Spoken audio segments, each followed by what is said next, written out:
With A Plague Tale Resonance just around the corner, I wanted to go back and revisit one of my favorite games of all time. While everyone was talking about Sekiro and Star Wars Jedi Fallen Order, Asobo Studio quietly created one of the most emotional experiences I ever had in a video game. From the moment you begin this journey, you're thrown into a world consumed by war and death. But beneath all of that lies one of the greatest bonds in gaming history. And what makes it even more incredible is that this entire journey was created by a team of just 40 developers, and I feel every player should experience this game. But before we get started, I recently made a video covering the complete story of Resident Evil 3 Remake, so after this video help me pay rent and go check that one out too. Now grab your popcorn, grab a drink, and let's dive into the complete story of A Plague Tale. Our story begins in November of 1348 in Aquitaine, France. We're introduced to Amicia de Rune, the eldest child of the de Rune family. She's accompanied by her father, Robert de Rune, and her loyal dog, Leon. During their walk, we learn that Amicia has a younger brother and barely gets to spend time with either of her parents. Hoping to prove herself, she asks her father to take on the Nice Challenge, a game where you have to hit every apple in under 10 seconds. In this challenge, we are introduced to the most overpowered weapon in the game, a sling. After completing the challenge, Leon suddenly catches a scent and runs into the forest, chasing after it. Chasing after him, Amicia stumbles upon a wild boar. As the game introduces us to its stealth mechanics, we hunt it through the woods, but it escapes deeper into the forest and Leon follows after it. The trees are knocked over and the place is full of thick mud. In the forest, we find the wild boar, but it has already been eaten. She becomes apprehensive not only with this discovery, but when she realizes that Leon had stopped barking. Following the trail, she finds Leon badly wounded and in a hole. Robert de Rune finds Amicia, and then this happens.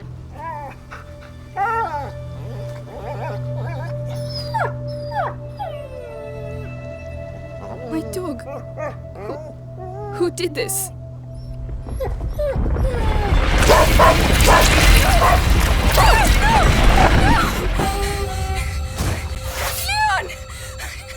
A mysterious entity consumed Leon and leaving Amicia devastated, and with that, we are cued into the title screen.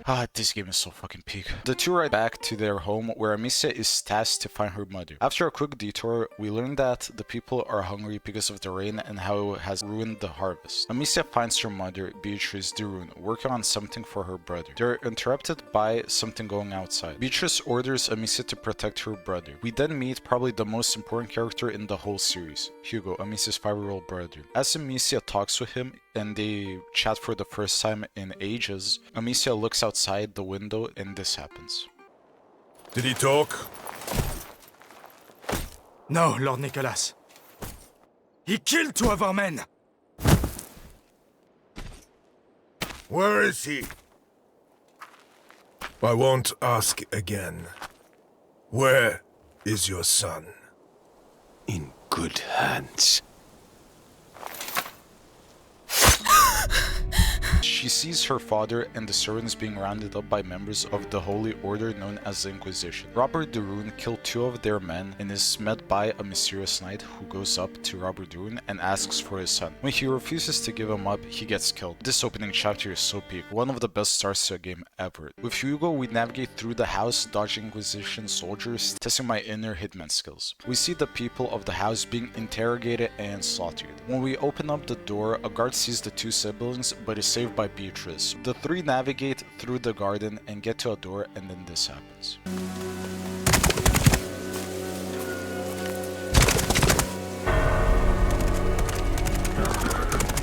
Madame, they are Amicia, here. you have to take your brother to Laurentius. The doctor? Yes, he helped me treat Hugo. He will look after you. And what about you? You have do to not come. need me, Amicia. You are. But I do need you. I need you.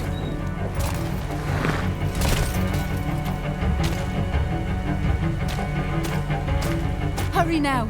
Follow the river. It will lead you to Laurentius. Mother, no!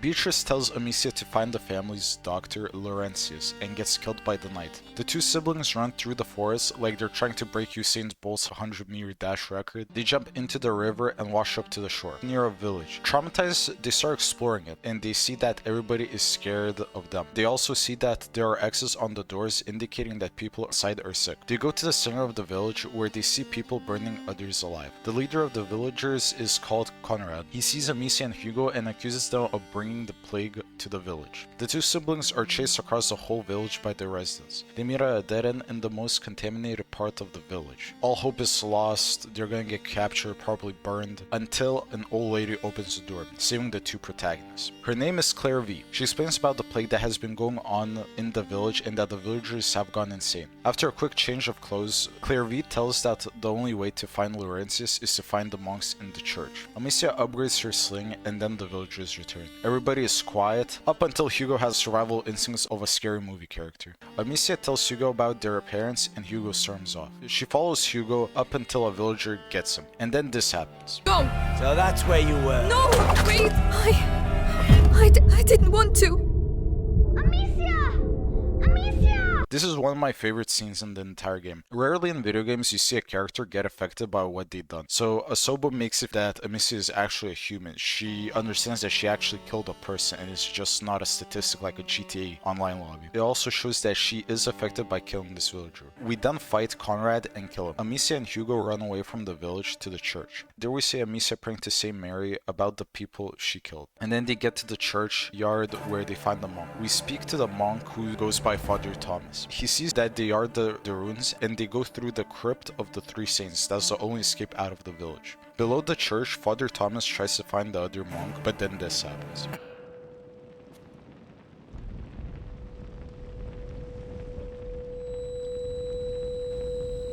What is the matter? Father?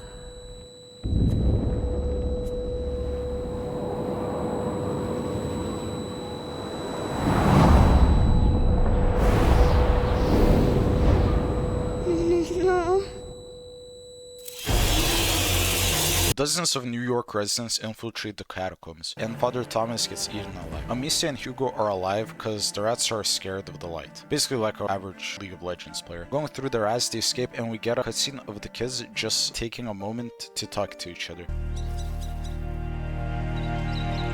I want her to come back.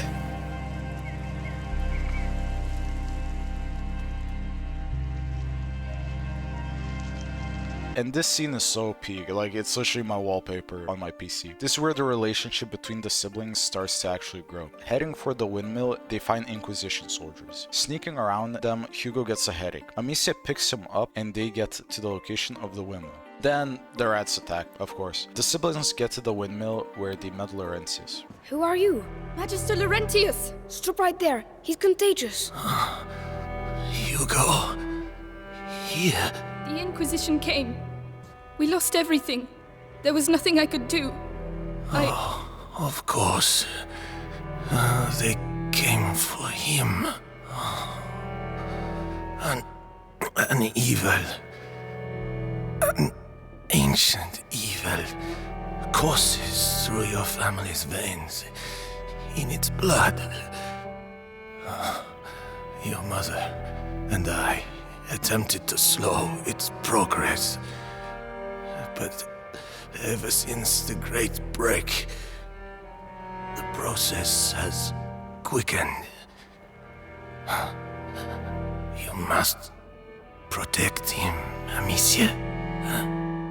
Continue your mother's work. We learn that in Hugo's blood there is an ancient evil and Amicia must protect him. We also meet Lucas, one of the best characters in the game. He's basically Harry Potter of this game, and he's also an aspiring alchemist. Laurentius tells Amicia that they need to follow the aqueduct to find the castle Chateau d'Ambrage for refuge. While they are talking, the rats of course come back. They get to the laboratory by baiting a pig with food and feeding it to the rats. Kinda reminds me of my CS teammates. They get to the laboratory and there Amicia learns alchemy. Lighting the fires, they escape to a boat. During the boat ride, Lucas explains what is in Hugo's blood.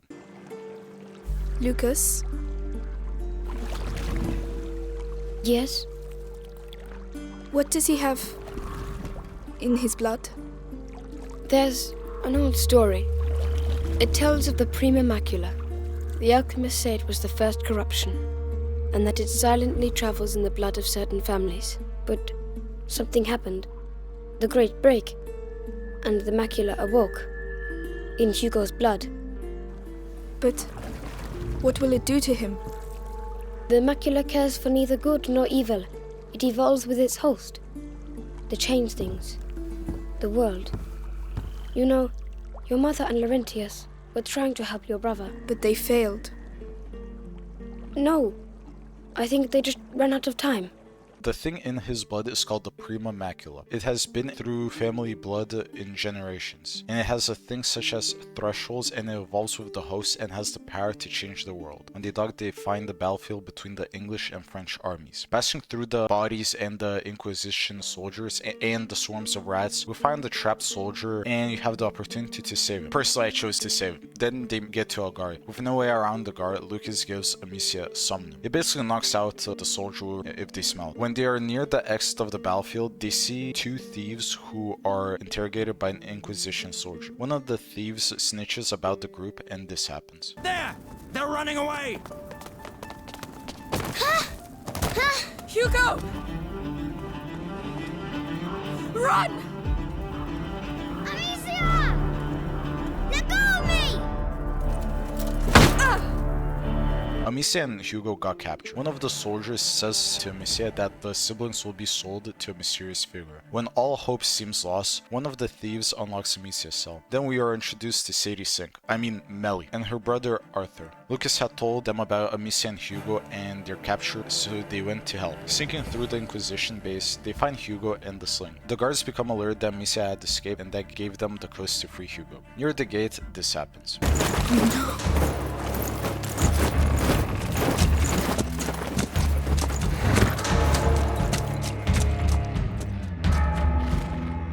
I pay a ransom for the Daron children, and I have to capture them myself. These Plantagenets are useless. We learned that the knight that killed their father and mother was named Nicholas, and he was the one that wanted to buy the siblings. The group escape through a hatch, and Amicia almost gets impaled by an arrow. Amicia, Hugo, and Melly run through the forest to the thief house. During the journey, what I love that Asobo does, it gives these characters time through all this shit that goes on in this game to relax, make quirky jokes, giving us lighthearted moments. At the hideout, we find out that Melly saved them because Lucas promised a financial reward. Fucking Scrooge McDuck over here. Amicia tells how the events of the game completely changed their lives. They are awoken up by the steps of Inquisition soldiers. Melly uncovers a secret tunnel and they make their escape. Sneaking through the Inquisition, they find Lucas held by a guard. Amicia knocks him out and all of them are reunited. Melly scolds Lucas for lying about Amicia and Hugo. They go through a beautiful cave, having a moment between the siblings, and they finally find the Shadow D'Ambrage. They navigate through the rats by timing their runs with lightning. At the entrance, Amicia and Melly clear the rat trap. And for probably the first time since the whole nightmare started, the group finally gets a moment to breathe.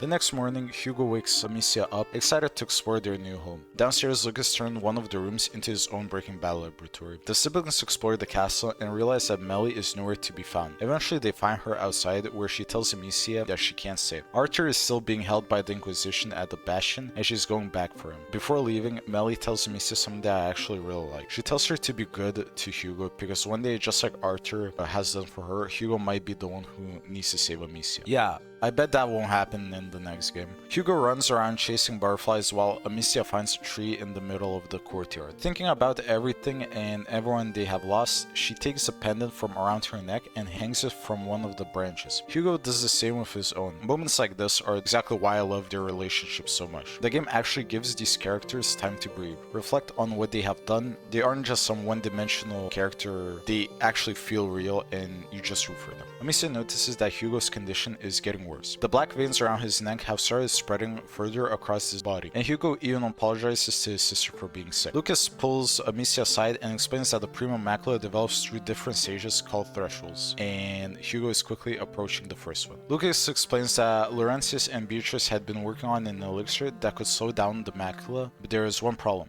He doesn't know how to make it. Their research comes from a forbidden book called the Sanguinis Itinerary, and of course the book is in a university that is accompanied by Inquisition soldiers. Luckily, Melly accompanies her because it's close to where Arthur is held. She spots an Inquisition magister and two soldiers collecting crystals from rat droppings called epicengus, which can be used to make odorous, a substance that can be thrown to distract rats. Sneaking through the guards into the university, we follow the roses. We get to the hall and see this.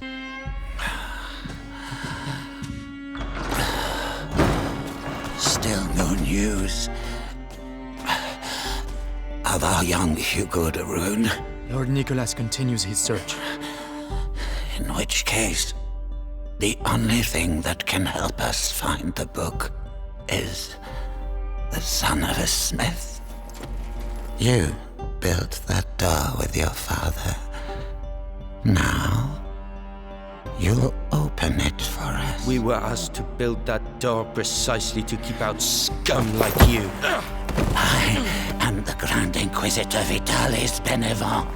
The guy behind all of this, the guy that killed Amicia's and Hugo's family, and the guy that has been hunting them for what has been days, has been orchestrated by the Grand Inquisitor Vitalis. He is sick and needs Hugo to cure him. The guards arrest a smith who goes by Roger. They killed his father, and Roger was the only one who could open the vault to get the book. Amicia follows Roger and the guards. She ends up saving him. Amicia fends off the Inquisition soldiers while Roger opens up a door. They escape them for the time being, and one quick puzzle later, we get the book. Then the door breaks and Amicia meets Vitalis. He tells her that with Hugo, he has the power to save the world. And somehow that almost convinces Amicia, but luckily the Roger has the awareness of a siege player and gets Amicia out of the university. Running past the guards and the burning university, did somebody light chocolate cake again? We cut to Lucas and Hugo on top of the tower. They see Amicia and Roger and they meet up. 3 weeks go by into December. Roger and Amicia explore the last untouched parts of the castle. Roger knows that when he enters a long abandoned place, it feels like he is interrupting a secret conversation between building stones. The building leads to a star and they see a fresco of a boy. Lucas calls over to Amicia in a state of panic and the two run into the Grey Hall to find Hugo in the grip of a high fever, the blackening veins now having spread further as the prima macula in his blood progressively worsens. Lucas admits that he does not have what he needs to complete the elixir in the Sanguinis Itinera that Hugo desperately needs, and that he needs a proper lab like what Beatrice had at their home as she had been an alchemist. Roger calls from the courtyard that Melly has returned with Arthur, who has been rescued from the capture by the Inquisition. Arthur says that he had seen the guards at the bastion dragging a woman to be tortured and overheard her name,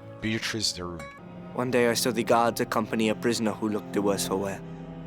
Those bastards wanted her to tell them where her son was, so they threatened her. And I heard her name. Beatrice de Rune. Mother is alive? Yes, Amicia and Hugo's mother has been alive this entire time. The blood that pierced someone at the start was one of the loyal workers. The group agrees to keep this news from Hugo, but without their knowledge, he has been listening from the top of the stairs. Then the boy collapses in another fit, screaming in pain. The macula is closing in on the first stage. Lucas and Amicia agree that there is no time to spare, and Lucas dashes to get the book and some equipment. And we finally head back to Amicia's home. Night has fallen over, and the December snow is falling. Amicia and Lucas arrive, with Amicia understandably having an emotional difficult time returning home. Navigating through the rats and finding 2 injured soldiers, she has a choice to spare them or kill them. After going through the door, she sees her father's body.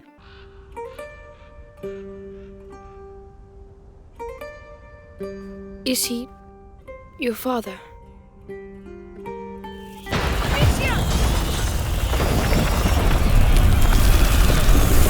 The rats swarm the body, and then the rats is that a fucking rat tornado? Using fire, Amicia quickly gets rid of them and they get to Hugo's room. But the weird thing is everything in the estate has been ruined by the rats except for Hugo's room. Lucas and Amicia couldn't find the laboratory, so they decide to go to the place Amicia couldn't go to, the Roman ruins. Entering the ancient Roman bathhouse at the end of the gardens, Lucas notices a fresco depicting the Justinian plague, a disaster taking place in the 6th century under the Romans when the baths were built. Getting to the ruins, she finds a puzzle where she needs to light the 3 insignia, but to do that she has to go through a rat nest. It's like going into a Toxitory user's room. Fucking dirty as fuck. After opening the lander, they find the laboratory and the fresco of a woman holding a child that had the macula, the same thing Hugo had. While Lucas works with completing the elixir, the rats swarm them, so Amicia uses the light to protect Lucas and herself. After completing the elixir, this happens. What? What's happening? I've done it, and it looks like they know. Well, let's not hang about. Then please, after you. The rats are somehow linked to the elixir and therefore to the carrier of the macula as well. Back at the Chateau d'Ambrage, Arthur and Roger are on a lookout duty in the tower with the young blacksmith having fallen asleep against the young thief. Arthur spots Amicia and Lucas approaching, and the two go down and meet the returning children. They They take the cure to Hugo. Down in the elixir, the boy asks his sister whether they will ever see their mother again, but she does not reveal that in fact he knows the truth. Tired from her mission, Amicia curls up with Hugo and falls asleep. The sun is already shining, and Amicia is awoken by Melly, who says Roger beat her brother Arthur at the sling. The children are in good spirits, but then Amicia notices that her brother Hugo is missing from the mattress next to her. Everyone falls silent, realizing that none of them had seen him. They fan out through the shadow d'ombrage to find him, but Amicia finds that his Darun pendant that he hung on one of the trees is gone, confirming her worst fears. He has run away. Running along through the forest, Amicia calls for Hugo as a light snow begins to fall. In her panic, she trips and falls into a shallow rocky gorge, hitting her head and losing consciousness. And this whole section is one of the best acted and done missions in any game in history for me. Amicia is in a dream, where she imagines all the locations they have been in and all the characters that she has met. And every character is blaming her for lying to Hugo about Beatrice. She sees Hugo and he tells her that she is just jealous that their mother gave him more attention. He pushes her and she wakes up. Understanding that it was all a dream, she hears Hugo and comes to rescue him. After dismantling the two soldiers that caught Hugo, they are reunited, but Amicia still lies about Beatrice. In the distance, they hear their mother and Hugo runs off. Trying to chase him, Amicia still has the effects of the concussion that she got and somehow finds herself back on the family estate, following Hugo down into a long straight tunnel lined with rat droppings and the still moving corpses of soldiers that she has killed trying to slow her down. One of the most memorable lines from the game is "I'll kill all of you if I have to," showing the unbound love that has grown between Amicia and Hugo through the whole game. Pushing further into the darkness, wading through rats, she spots Lord Nicholas in the distance with Hugo. The boy hears Amicia anguish and cries, but the Inquisitor dismisses them and leads the boy away to see his mother. Amicia can only helplessly scream in despair as the scene fades to black. Deep in the Bastion, an Inquisition Magister has just finished drawing a large vial of blood from Hugo, who turned himself into Lord Nicholas after running away from the Shadow d'Ombrage hideout. When he leaves, a passing rat shows Hugo an opening in the back of a cabinet, which he uses to go into the next room with the door open. Hugo navigates through the area and sees this.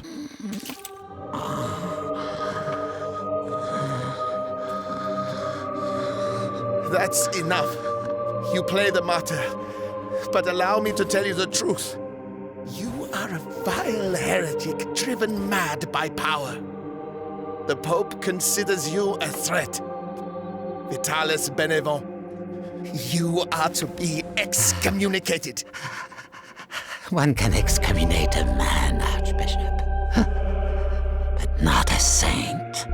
Your Inquisition is over. The Archbishop tells Vitalis that the Pope condemns what Vitalis is doing and that he is a power-hungry fool. Vitalis takes Hugo's blood, fusing Hugo and him into one. Vitalis tells Nicholas to interrogate Beatrice. Hugo follows him to the cells and he meets his mother. She urges him to free her before the torturer arrives, so he leaves to find the keys. Powerless against the guards himself, he decides to free some rats, which scare away the guards. Obtaining the keys, he suffers another attack which momentarily blinds him. Realizing they will never escape otherwise, she urges him closer to the first threshold by replying to the macula in his blood, allowing him to control the rats so long as he constantly commands them. Getting out, they go to the main hall where he is met by Vitalis and Nicholas. He tests Hugo and tries to see if he got past the first threshold. Hugo kills multiple soldiers with the rats, but something is stopping him from going to the threshold. Vitalis figured it out, it was Amicia that was stopping Hugo from past the first threshold. But how did he know, you may ask? I don't know, maybe because Beatrice accidentally said it? Beatrice, whose side are you on? Beatrice is taken away to her cell and Hugo is left with Vitalis. Day breaks over Chateau d'Ombrage in the Great Hall. Amicia wakes up and Lucas explains that Amicia had been missing for 3 days in her search for Hugo, who ran away from the hideout, and she was found close to death by Melly and Arthur. Learning that Hugo has not yet been found, Amicia demands to be left alone. A month passes and the date is now January 1349. Amicia wistfully watches the sun begin to set before she and the others go set up the defenses in preparation for the rat hordes that attack the castle every night. Melly and Arthur are in a fight about him leaving the castle. While they're setting up defenses, the rats swarm the place like never before. And going back to the house, this happens. What the hell is it then?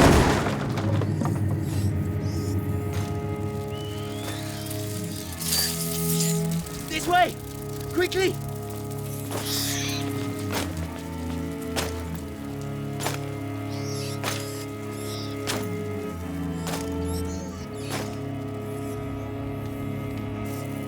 Go. has to be done. Yes, Hugo is brainwashed by Vitalis and Nicholas to kill Amicia, because she's the only one preventing Hugo from getting past the threshold. Fleeing, Roderick breaks down a door leading into a passageway that we explored earlier. They all try to flee down the damaged corridor, but Nicholas catches them, brushing Arthur aside, collapsing the passageway, and knocks out Amicia. She awakes in the courtyard, surrounded by the rats, as Nicholas tells Hugo to kill his sister, threatening to kill their mother, Beatrice, if he fails. When Nicholas tries to kill her himself, Arthur comes in clutch and throws rubble down onto Nicholas. Amicia pleads with Hugo to remember who he is and that she's his sister. And then Amicia pulls out a 200 IQ move. No! No! Hugo, I was trying to protect you. Please! You lied to me! No!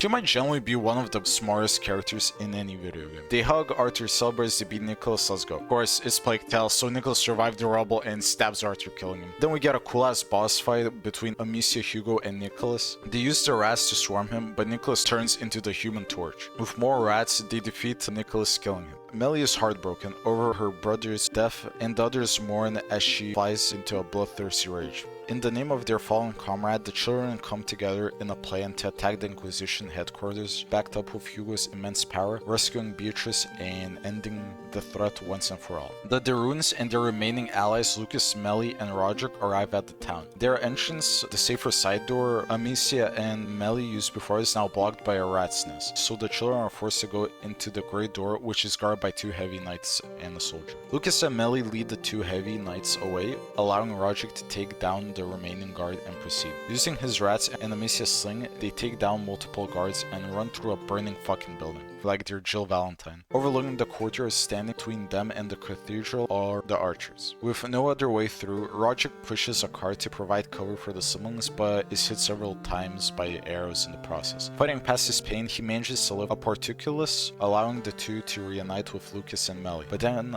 collapses from his injuries and dies. Their anger now fully provoked by another loss, the children make their way to the cathedral and start the last few guards that remain using Hugo's rats. They meet Vitalis and the ultimate battle of the rats begins. Vitalis uses his white rats that he has been creating and the battle is strong. At the meantime, Lucas and Melly free Beatrice, but the battle is still going on. There are rat tornadoes, earthquakes, rat fucking skyscrapers, but with Hugo's rats and Amicia's sling, they take down Vitalis. Vitalis collapses and his horde is defeated. As he dies, he looks over at Hugo, who looks back at him with neither fear nor pity, and the screen fades to black, implying that Hugo has crossed the first threshold. After the credits, we see the world alive again. It's been 3 days since the rats disappeared, and Amicia and Hugo had fun, knocking down apples and trying to go to the fair, but Hugo was too little to go on the rides. But in all seriousness, people had heard about the siblings, so they couldn't risk them going in the fair. They race back to the cart where Beatrice has been resting and gives the thing Lucas needed. They ride off in the distance, make jokes, roasting each other, and having fun again. And that's the story of A Plague Tale: Innocence. It has been 6 months since Amicia and Hugo successfully defeated Vitalis Benevent and the Inquisition. All has been peaceful, and the 2 have traveled the countryside in search of a new home along their mother, Beatrice, and their friend Lucas. They are on their way to the Red City, who were invited by a known order alchemist. The game opens up with Amicia and Hugo getting chased by Lucas. They play around in the countryside, and for the first time since the beginning of the first game, it feels calm. Amicia and Hugo play a naval game, while Lucas goes back to Beatrice. The siblings meet a boy who joins him at the game, but then says that he needs to leave, saying that his brother will be mad at him for being late. Amicia and Hugo explore a castle where they fall in, and the mood instantly changes. They see burnt crops and a dead body with a beekeeper standing over him. They accuse the siblings of being one of the thieves that has been stealing from the beekeepers. Amicia and Hugo try to escape them and sneak through the beekeepers, but before they can escape, they discovered the boy that they were playing with. It was his job to watch for thieves, and since they snuck in while he was gone, his family plans to kill him as punishment. Desperate to save the boy, Amicia attacks his family members and manages to stab one of them to death, but she is quickly subdued. They are about to kill her, but before they can, Hugo summons rats to devour them as he loses consciousness from the stress. Hugo wakes up in a beach with a griffin looking at him. Hugo follows the griffin and the macula begins to hurt Hugo. Hugo, through the pain, pushes forward until he gets to a pond with a large tree in it. He puts his hands in the water and it cures the macula. And then he wakes up in a cart with Amicia, Lucas, and Beatrice. They tell Hugo that the castle events were all a dream. Well, that's what they told him, but he quickly figured it out because they got stopped by 2 villagers. They were looking for the siblings for killing the men. When they found Hugo, they threw Amicia out of the cart. Sneaking through the villagers and also running through burning crops, Amicia saves her mother. In the aftermath of the fight, Amicia is shown to be deeply shaken by the events, while Hugo has once again passed out.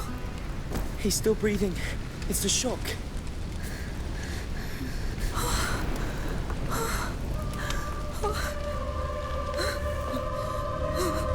It's over. It's all right. It's all right. Beatrice tries to calm Amicia down, but she can't do much to help her before they set off again for the Red City. Amicia, Hugo, Beatrice, and Lucas arrive at the Red City, where the Order has provided them with a house. A yearly event is taking place in the city called the St. John's Fair. Amicia and Hugo explore the fair together before heading to their new house. This scene is one of my favorite scenes in any video game ever. Sometimes it's better just to trust your feelings. I'm trying, but I get stuck in the logic of it. Substances obey natural law. The macula does too. You don't need logic, Lucas. You just need to be human. Maybe I'm just not very good at being human. You are. This is why you have doubts.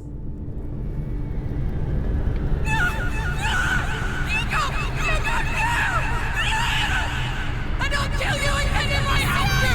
I'll kill you when I do! Amicia! Amicia! He had a nightmare. The macula. It's the shock. The way Lucas and Beatrice talk about how to be a human, and just Amicia remembering everything that happened in the first game, showing how much the events of Innocence has made her unstable. Overnight, Hugo becomes sick, and Beatrice wishes to consult a local order alchemist, Magister Vaudin, about Hugo's illness. Lucas and Amicia leave to find the Magister. Aflora's husband tells the two about Vaudin being behind the arena, but when they get to the arena, 2 guards tell them that it is off limits and they need to find another way through. In the arena, they find the bite and all the people that have been contaminated with it. Misa comes to the conclusion that by bringing Hugo to the city, they had also brought the plague. But Lucas insists the plague may have come from anyone infected with the bite, and the plague in Gwen is likely spreading. Going through the arena, they find mercenaries. They mention that their leader, Arno, is on his way, and seems to know nothing about the plague, the bite, or the rats. They are also tasked to find Vaudin. Amicia and Lucas sneak through the guards, and Lucas spots a large tower with the Order's symbol, and insists Vaudin must be inside. While attempting to cross the road, they fall through, and into a dark building. Underground, they meet a stranger, and this happens. Please don't hurt me! Calm down! We're not with those men! You live here? Yes!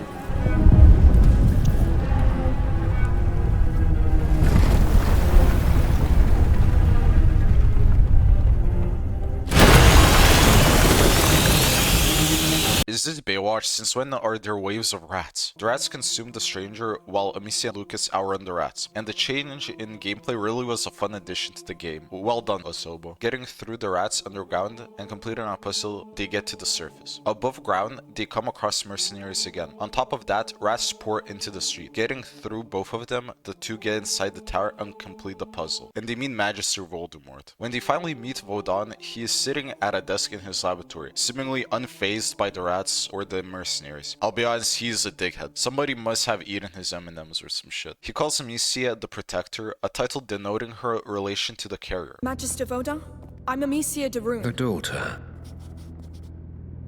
That explains why those brutes downstairs are so quiet.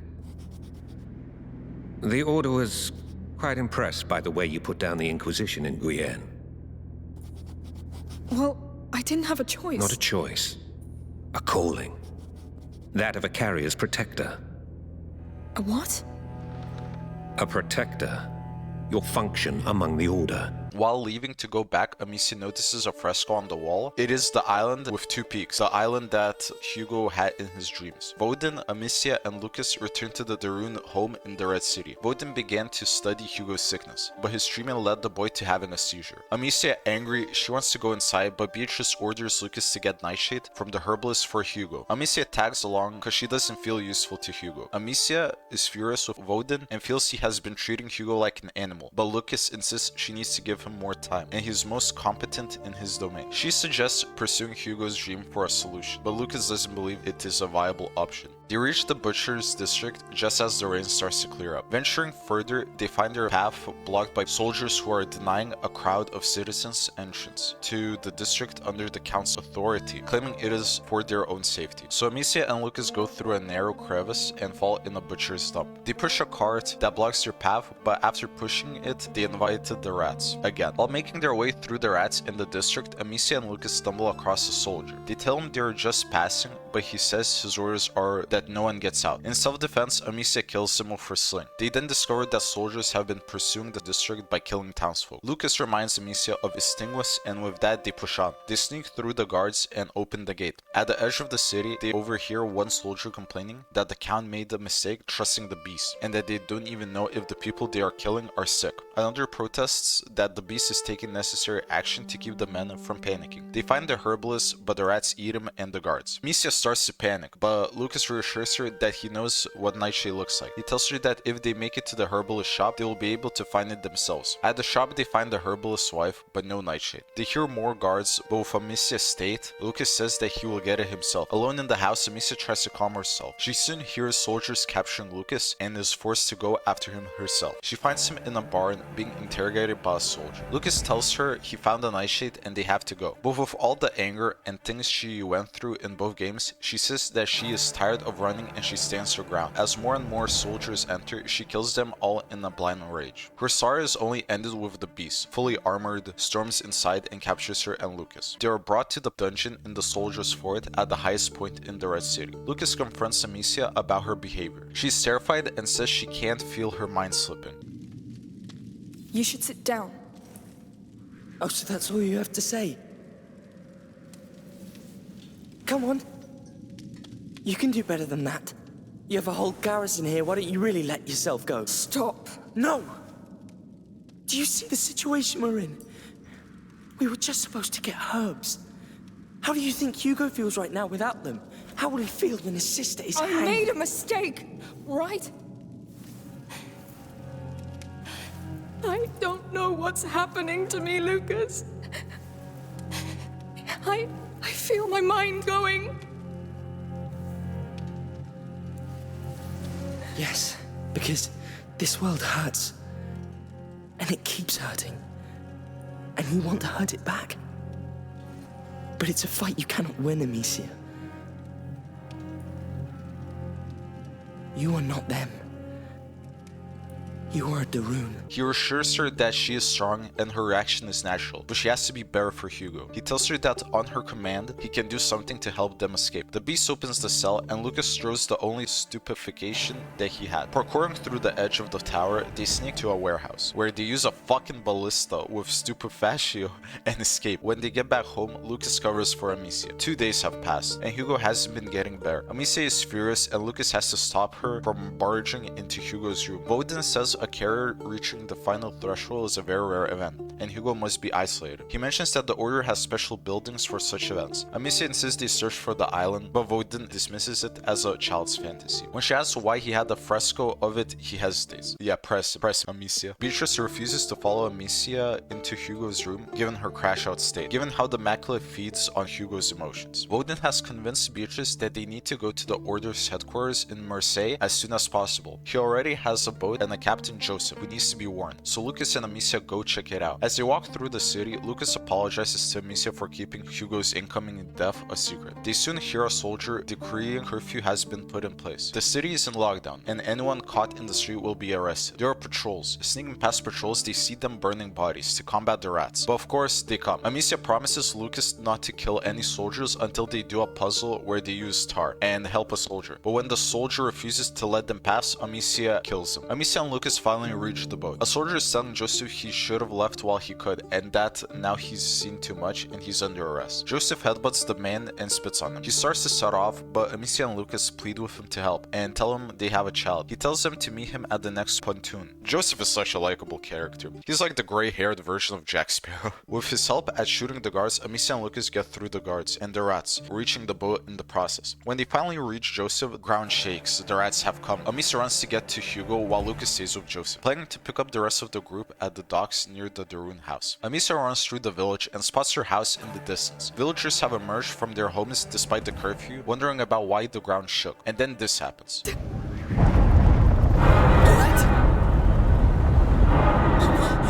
No!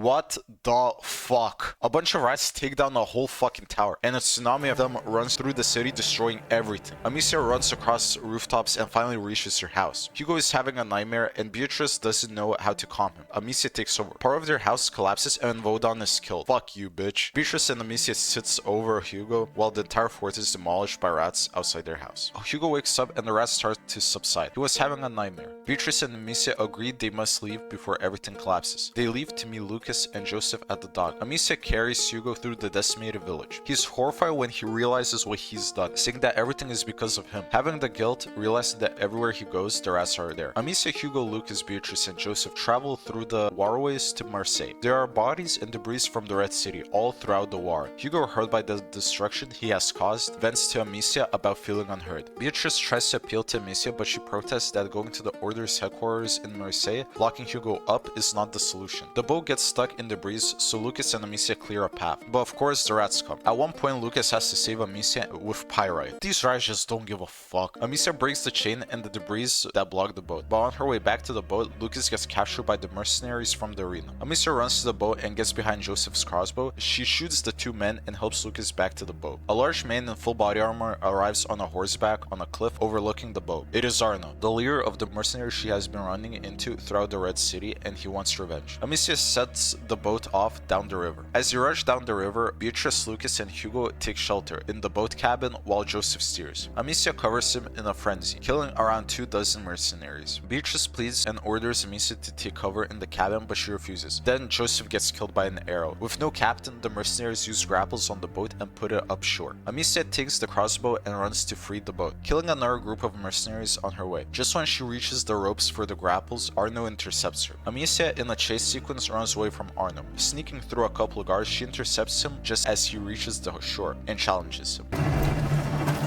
Stop right there! Oh, so we're done playing? I'll give you a game.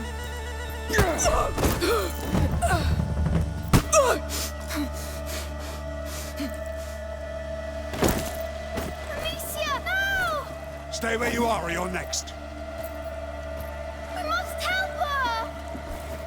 Last lesson.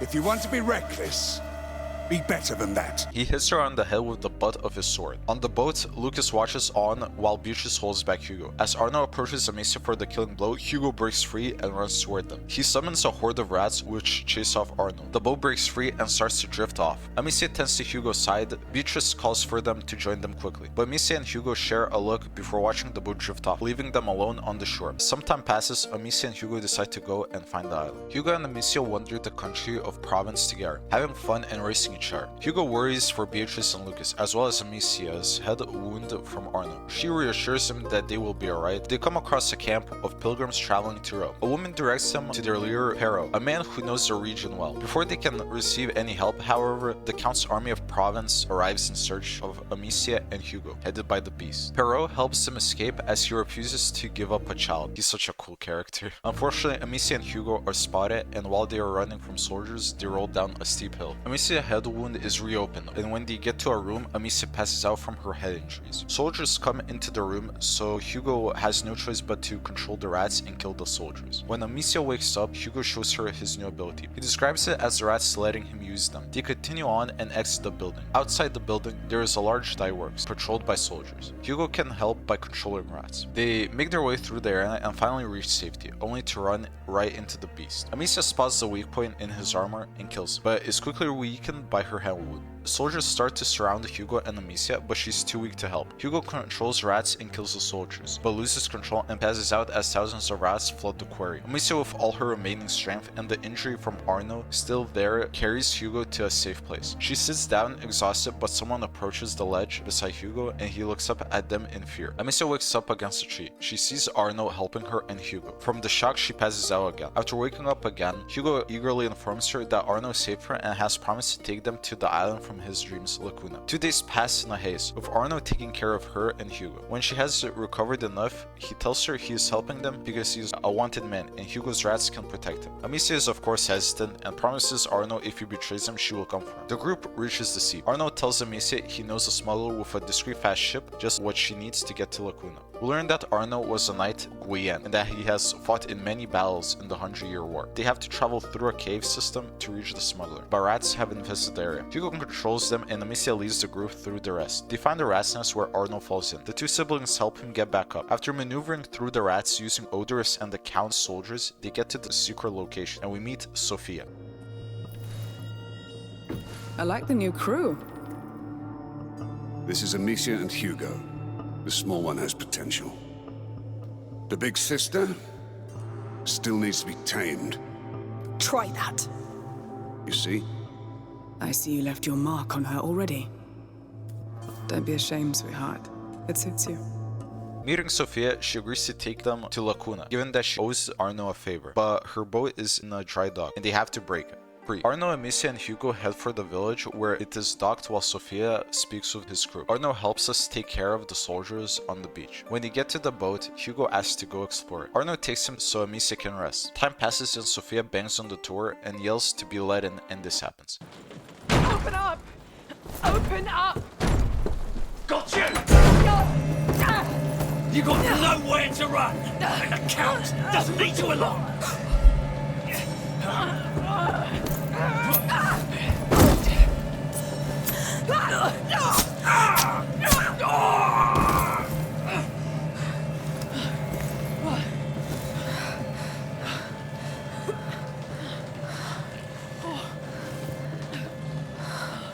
Are you alright?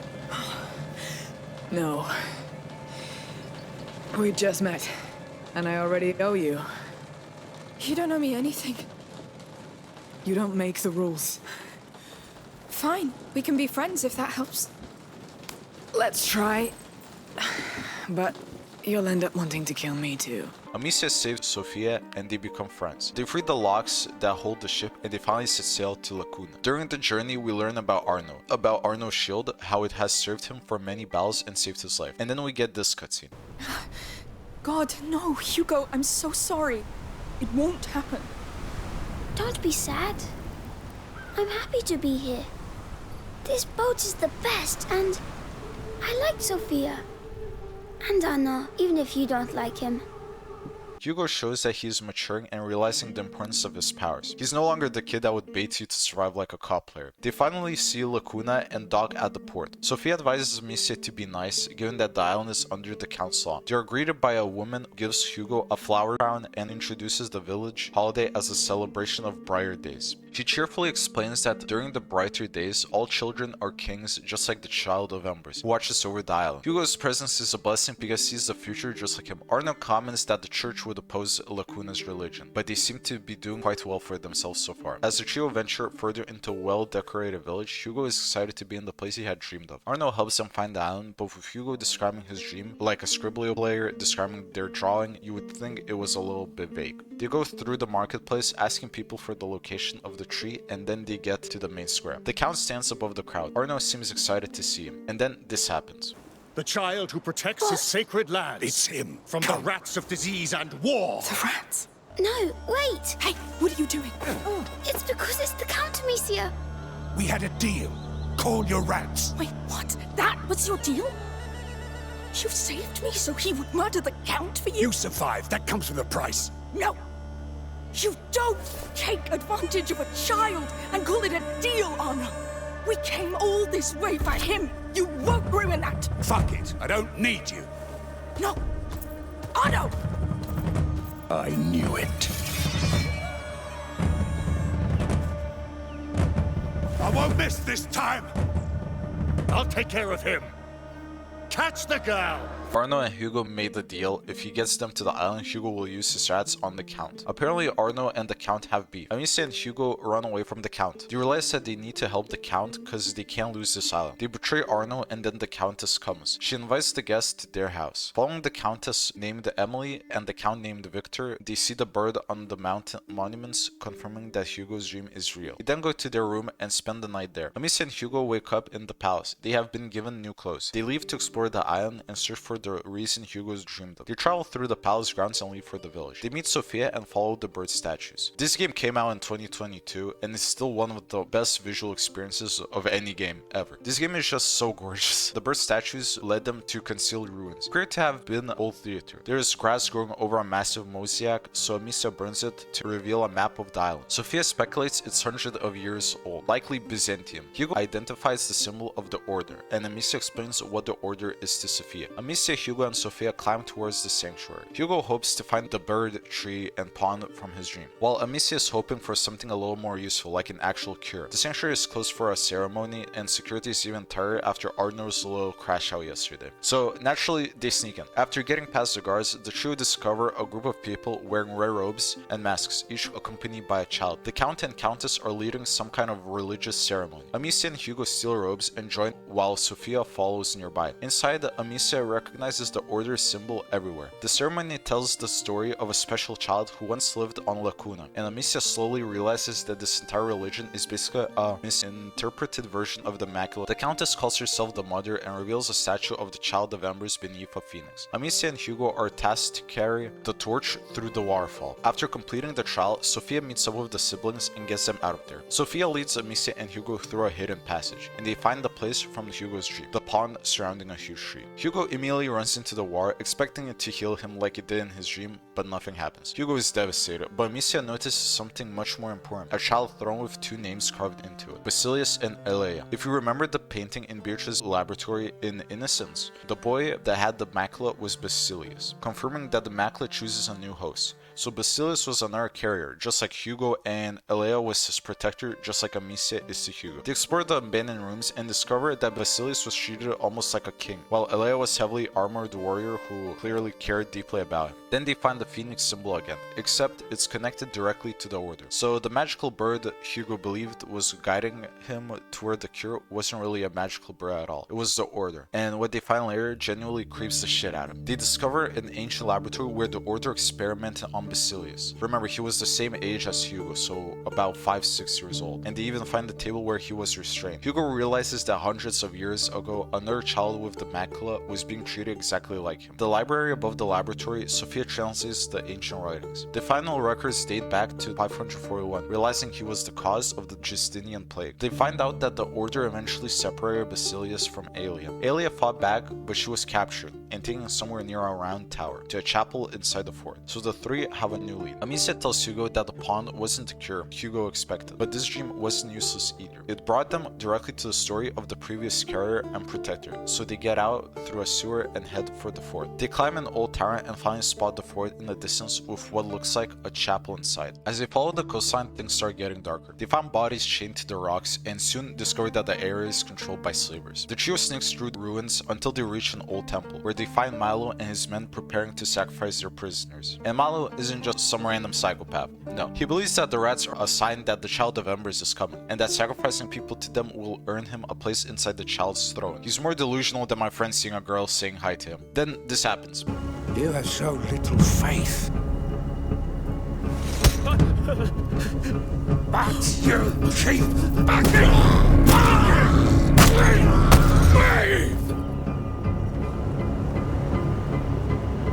Anyone else? Fine. Let's begin. The blood will show the child the way to the chapel. Dear Diaz here has the honor of starting it. Milo kills one of the guards and the slaves. Hugo, with a fit of rage, kills the guards. Amicia tells Hugo you can't kill people, but he argues with her that she does that, so why can she do it but he can't? And Sophia had absolutely no fucking idea Hugo could control rats. She's understandably horrified, and Amicia admits that she kept it away from her because she was scared Sophia would abandon them. Amicia tells Hugo that she understands why he did it, but you can't just decide deserves to die. Eventually, they calm down, apologize to Sophia, and continue forward toward the fort. When they finally get inside, the rats fucking come in. As the rats begin flooding the fort while Milo runs towards the chapel, screaming about protecting the bloodline. Sophia uses her prison to help Amicia and Hugo navigate through the horde, and eventually the three reach the chapel, and this is where they finally discover what happened to Aelia. The chapel is covered in the imagery of Basilius and Aelia, and beneath it they find an old crypt with broken chains. This was Aelia's prison, and on the ground there are words: protect one, protect all. Amicia realizes that Aelia never gave up on Basilius. Even while in prison, she was trying to figure out where the order had taken. They discovered that the order symbol on the ground is actually being used as a map of Lacuna. It marks the sanctuary, the chapel, and the fort, and another location where Basilius was taken. Buried at the location on the map, Amicia finds Aelia's ring and puts it on. So now they finally know where to look next. Beneath the old theater ruins they discovered earlier. But before they can leave, Milo jumps them. He attacks Amicia and Sophia until Hugo screams at him. Milo believes Hugo is the child of Amber. He starts offering Hugo his men, his slaves, everything, telling him they can basically rule together. Hugo is fucking horrified. Sophia eventually gets back up and kills Milo, and for a moment it looks like this nightmare is finally over. Then an entire group of mercenaries storms the courtyard. Amicia tells Sophia to protect Hugo while she proceeds to fight, and this becomes another important moment for Hugo. He watches Amicia slaughter people while everyone keeps telling him not to use his powers. Eventually he has enough. Hugo summons the rats again, splitting the ground open and swallowing the remaining soldiers while the entire fort starts collapsing around. The trio barely escapes on a boat, and while playing this game for a second time, this cutscene was perfect. Calm down. Now you listen to me.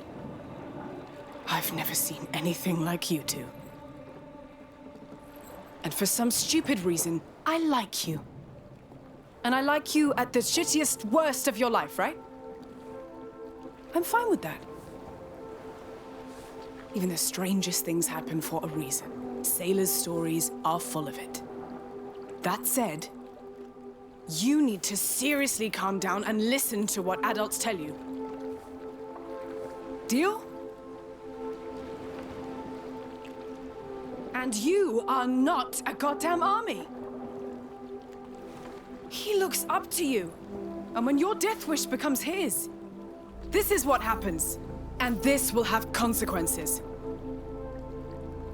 I love that Sophia understands how they feel, and I hope we see that in Resonance. But she gives Amicia a reality check that you can't fight everyone. As Lucas said, you're not a one-man army. She needs to chill, be herself, and not let her issues take control of her. And Hugo needs to listen to the adults and calm the fuck down. Sophia tells Amicia that Hugo looks up to her. If she solves every problem by killing everyone in her way, how the hell is she supposed to teach Hugo to control himself? But Sophia, like the W character she is, stays with them. When they return to the island, the rats have infested the island. The rats have completely overrun the area. They pass dead islanders and even find survivors only to watch them get swallowed by the horde. Hugo starts blaming himself again, saying he hates the rats and even saying that his life doesn't matter, but Amicia refuses to hear it. They come this far for a reason, and they're going to finish what they started. The trio return to the old theater and destroy the map, revealing a hidden passage underneath it, and go in. As they explore, they find destroyed doors, explosions, and bodies of Order soldiers. And slowly they realize that they're looking at Aelia's path. She escaped from the chapel and came all this way down here, slaughtering Order soldiers while desperately trying to reach Basilius. The further they go, the more bodies they find, until eventually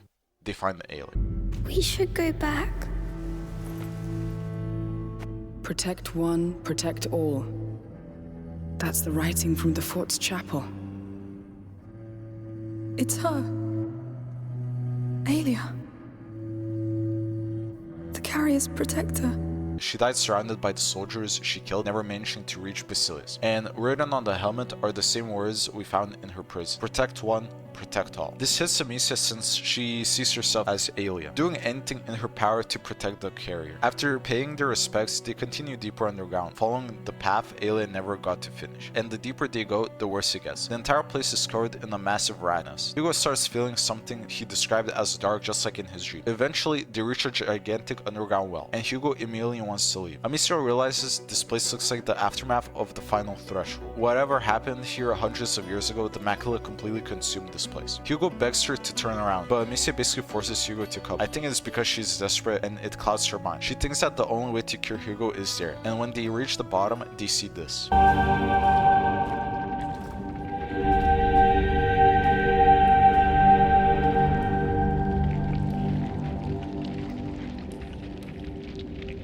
Is that the carrier? They imprisoned him. But why?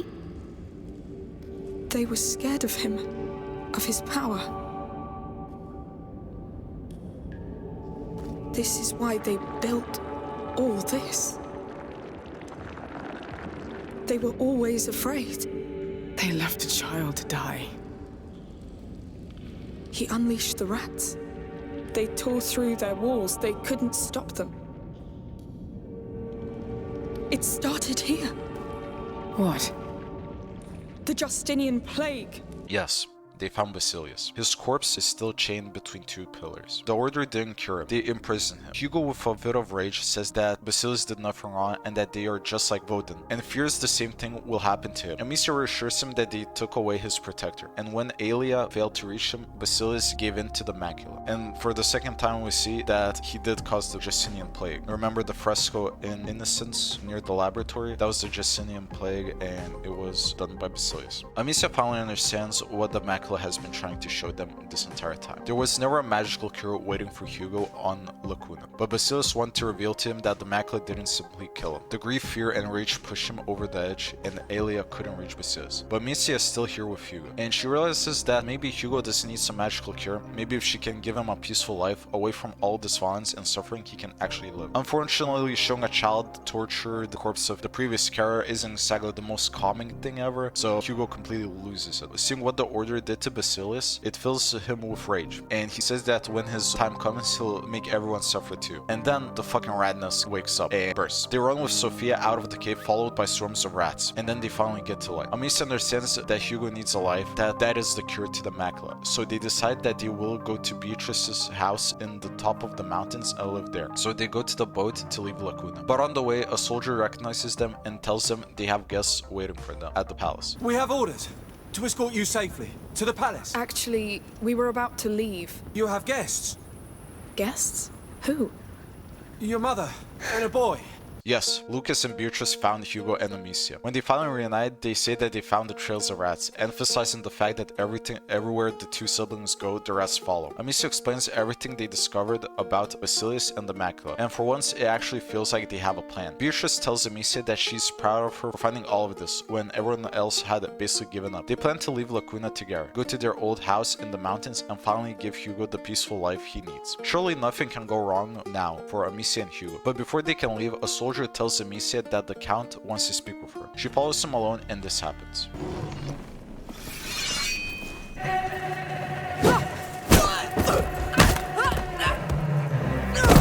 Fuck this guy. Victor, you son of a fucking bitch. He throws Amicia down the stairs, making her shoulder fall out of place. He explains that he will take Hugo as his son, cause he promised Emily that they will have the child of Emrys. Now, for some context, Emily is infertile, so because of that, she fell into a depression and had a hard upbringing and wanted to take her life. So Victor promised her with the fake cult he created that they will have the child of Emrys. And for them to have Hugo, Amicia and Beatrice need to die. Amicia manages to escape the Count and is basically a medieval Resident Evil game. The Count hunts her through the palace while she's injured and unable to use her sting. This part is probably the scariest across the two games. You need to open a gate which makes noise and somehow lose him in the process. When we lock Victor in a door and open the gate, Amicia escapes him and locks down the door. Eventually, Amicia reaches the theater, and this is the part of the game where everything goes to shit, and probably is the most tragic part of the Plague Tale games. The Countess has Beatrice restrained on the stage. Lucas is being held by a soldier, and Hugo is nowhere to be seen. Then this happens. Defy me!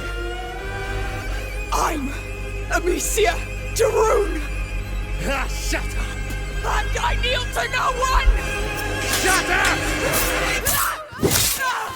No! Oh, Amicia! Amicia tries to fight Victor with one arm, but is subdued, and Beatrice tells Amicia that she's so proud of her before getting killed by Emily. We cut to Hugo. He wakes up alone inside the palace and starts searching for everyone. Eventually, he reaches the theater. He sees his mother dead, Lucas captured, and Amicia bleeding on the ground. And remember what we literally just learned from Basilius, that the Macula feeds on grief, fear, and rage. And, well, Hugo currently has all fucking three, collecting them like all Infinity Stones. He completely loses control and unleashes the rats and kills a bunch of soldiers, who try to attack Amicia. Amicia sees this but doesn't stop it. With the rage of her mother's murder, she encourages Hugo to kill them all, making Hugo pass to another threshold. After everything Sophia just told her about Hugo learning from her, and everything they just learned about keeping Hugo calm is gone, Amicia is so broken by her mother's death that she gives into the anger. Hugo eventually turns their ass toward the Countess, killing her, but the strain becomes too much and he collapses. The Count escapes, swearing that they will never leave Lacuna and he'll have his revenge. Then the ground underneath Amicia, Hugo, and Lucas collapses. Lucas wakes up beneath the theater and calls out for them. Amicia answers while holding Hugo's body, desperately begging him to wake up. For a moment, it looks like they've lost him too. Then Hugo starts coughing. He's alive, but different. Hugo is basically in a mind control state. He doesn't speak and unaware of what is happening behind him. Amicia had pushed Hugo too far. Amicia isn't doing much better here, but Lucas takes control of the situation and leads them toward the harbor and puts Amicia's shoulder back into place, which looks about as pleasant as you would imagine. As they make their way underground, they discover another massive rat nest, similar to the one where they found Basilius. And then Hugo finally starts talking, except Lucas realizes that this isn't really Hugo talking, it's a nebula. The Macula is basically trying to fill the emptiness left inside Hugo after Beatrice's death. And Amicia with rage says that she will kill the Count, and Lucas finally snaps and tells her what Sophia said. I love that we actually dive deep into Amicia's mental state, thinking she can fight everything and that's how she and Hugo survive, but it's not like that. It's an amazing contrast to the first game where she was scared and now she has the belief in herself. So the two parts of her mind clash, the Amicia from Innocence and the angry Amicia. And people like Sophia and Lucas guide her back to being smart in what she does, but believing in herself, taking the two positives from each and using them. Lucas tells her revenge isn't going to fix Hugo. They need to get him away from Lacuna and everything that's feeding the Macula. Amicia manages to get through to Hugo and they continue through the nest, but this place is fucking disgusting. There are skeletons everywhere, massive sacks filled with rats, and this giant beating mask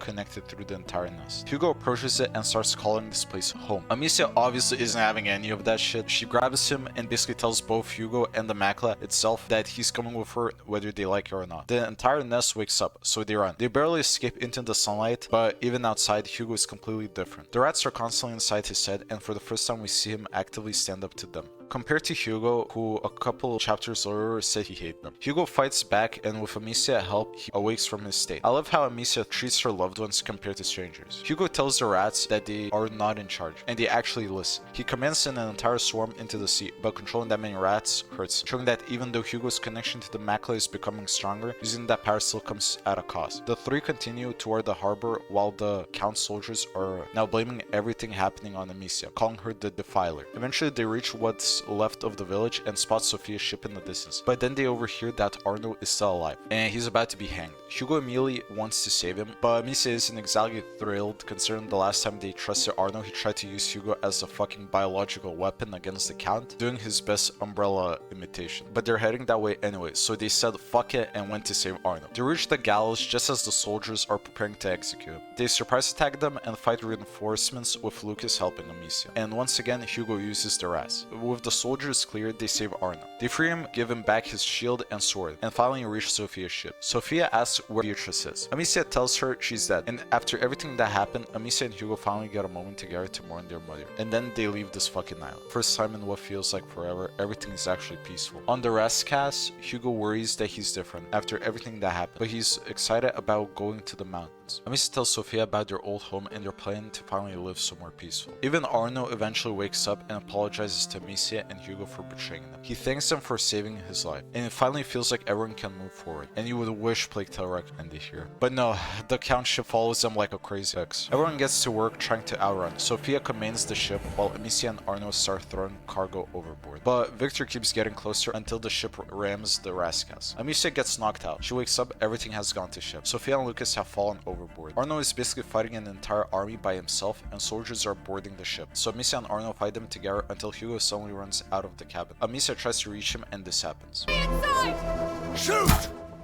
No! Amicia, no!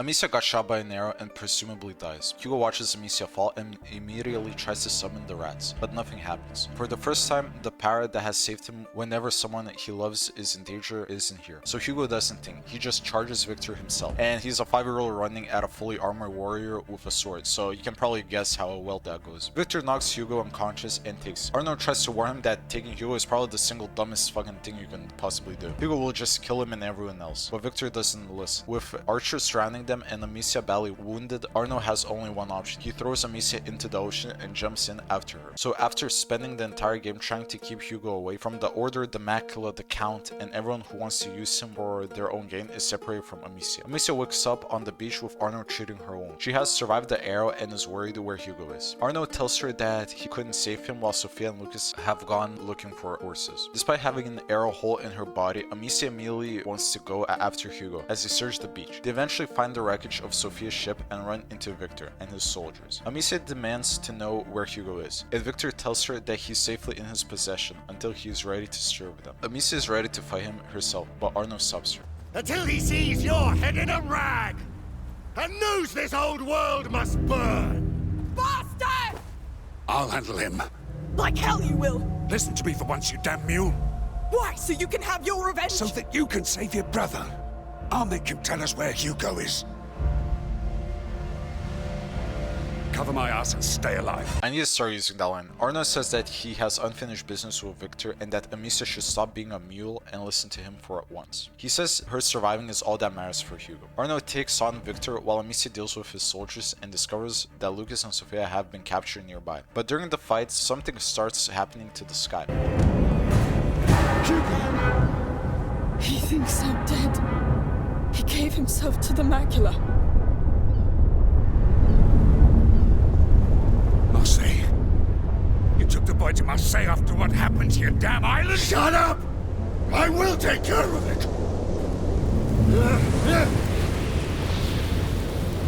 A massive cloud begins covering the sun, and Amicia immediately realizes what it means. Hugo thinks she's dead. The one person who has always been there to pull him back is gone. And just like Basilius when he lost Aelia, since the Macula works on grief and with no one of his family left, he has given himself to the Macula and let it go to the final threshold, which, as Vodan said, means the death of the carrier. But they still have Victor to deal with. Arno continues fighting him until Victor eventually gets the upper hand and stabs him. But as the G that Arno is, he uses his last bit of strength to rip Victor's helmet off, giving Amicia one clean shot. Amicia kills Victor with her sling and runs over to Arno. And this is the perfect ending to Arno's character. He starts the story wanting revenge on Victor so badly he was willing to use Hugo as a weapon to kill. But in the end he doesn't use Hugo, he gives his own life to protect him and Amicia. Arno tells Amicia that Hugo is a great boy and that it's the right time for him to leave. And Arno dies. Amicia frees Sophia and Lucas, but they don't even have time to process everything that happened. Lucas looks toward the sky and realizes the nebula is spreading. If they don't reach Hugo, it will eventually block out the sun and allow their eyes to spread completely unchecked, killing millions. Hugo is somewhere inside Marseille, the place they want to go with Joseph. So Amicia, Lucas, and Sophia take a carriage and head straight towards the city. At the entrance of the city, people are already evacuated. The ground is shaking, the sky is disappearing, and after everything Amicia did to prevent Hugo from becoming another Basilius, it's happening anyway.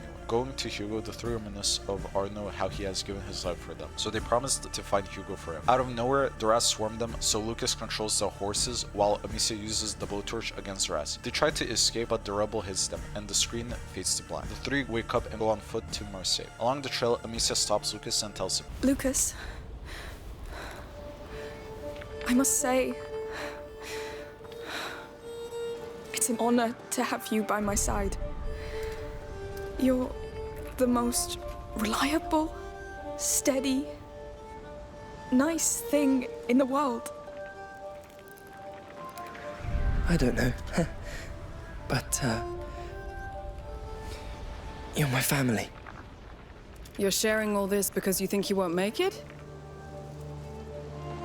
You all still have a lot to live, so you'll make it.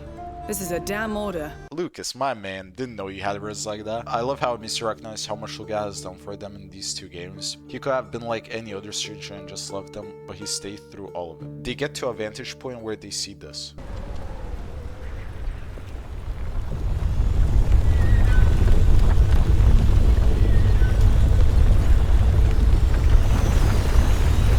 What the hell?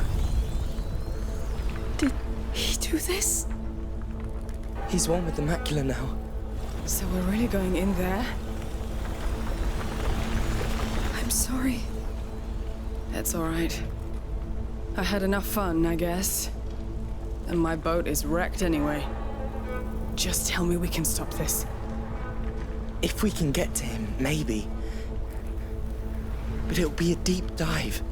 Listen, I'll go. I'm the one Amicia, we need whatever connects him to this world. And we're all tied to him.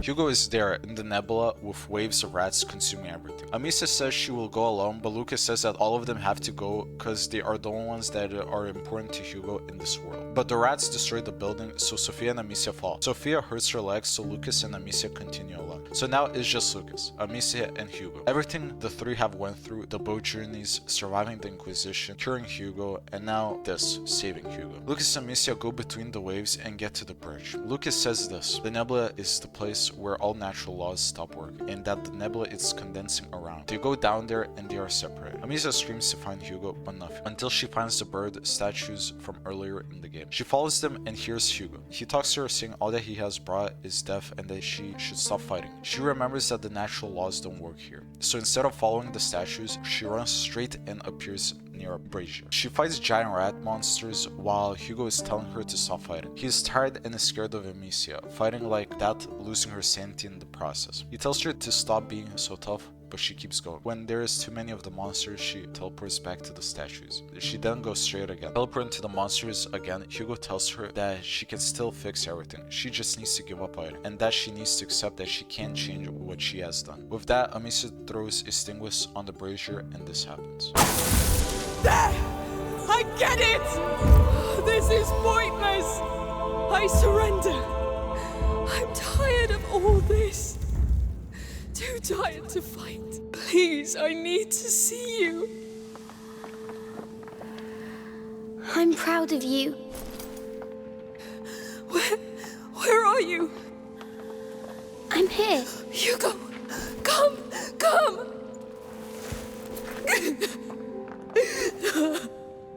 I thought I'd never see you again.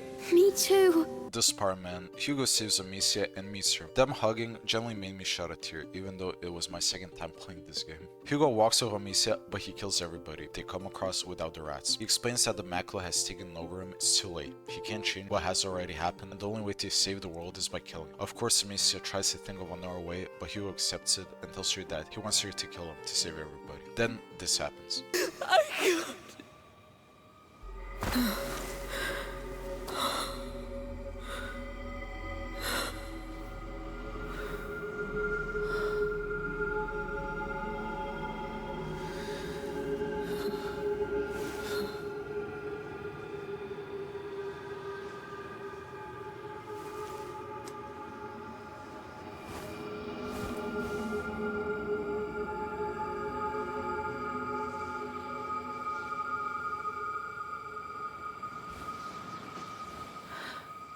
Lucas.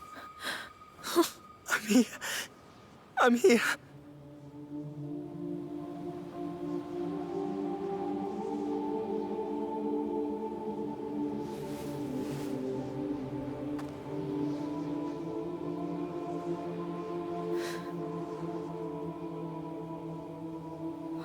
Oh no. Can you stand up? Yes.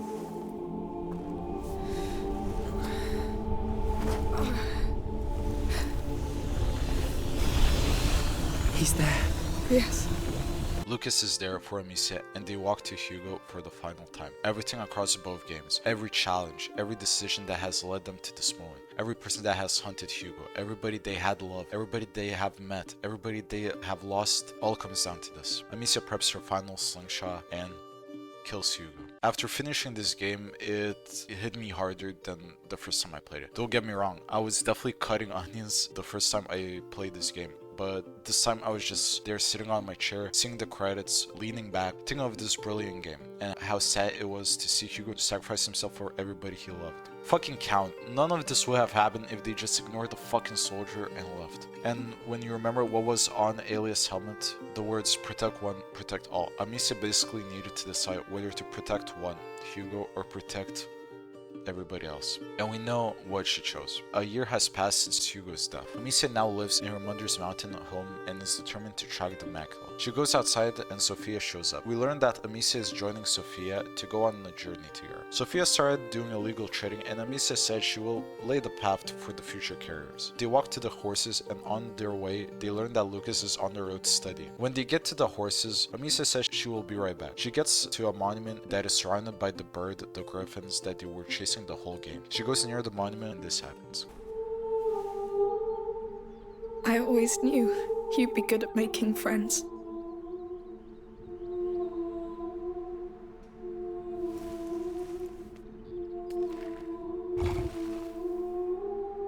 I wasn't sure I was ready, but Sophia's here.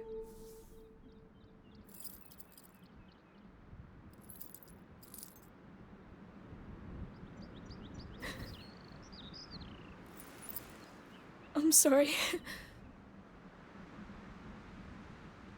Why is it so hard?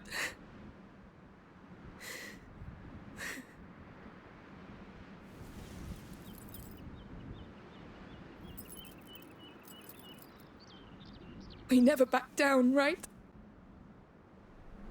We held.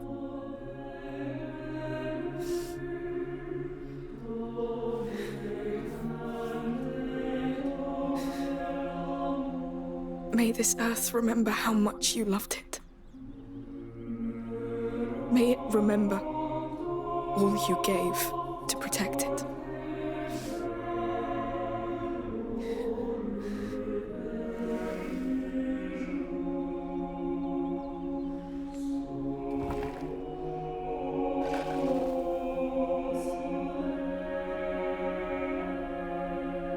I remember.